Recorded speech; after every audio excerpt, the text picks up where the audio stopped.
Have I changed my horse back to a bit after raving about bitless riding? The answer is yes.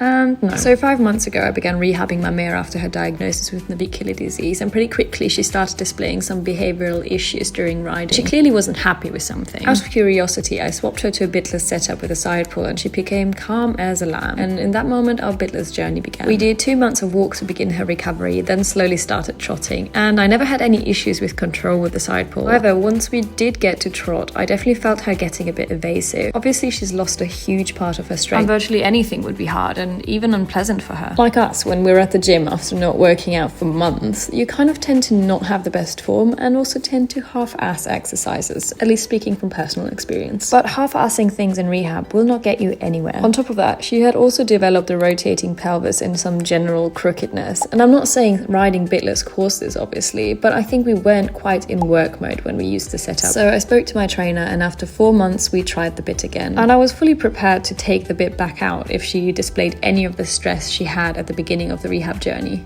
But nothing. She seemed just as happy. So we added the bit back in for more serious rehab sessions where we work especially on her straightness and generally harder exercises that are aided by the extra stability. Her bitless setup is well in use though, and I even got 2 more variations, but I do tend to use these for sessions that are more relaxed. I also want to add that I am not saying that a horse can't be ridden properly in a bitless or even bridleless setup. However, this requires so much self-carriage and strength and prior correct training. It's just not going to happen for a horse coming straight out of time off. So that being said, I definitely love to get to the same standard with my bitless setup one day, but for now my priority is helping my horse get better and stronger as best as I can. I think it's important as horse owners that we stay dynamic and offer our horses what they need at a time, regardless of our personal opinions. So that's what I'm aiming to continue to do, and I hope that answers the question of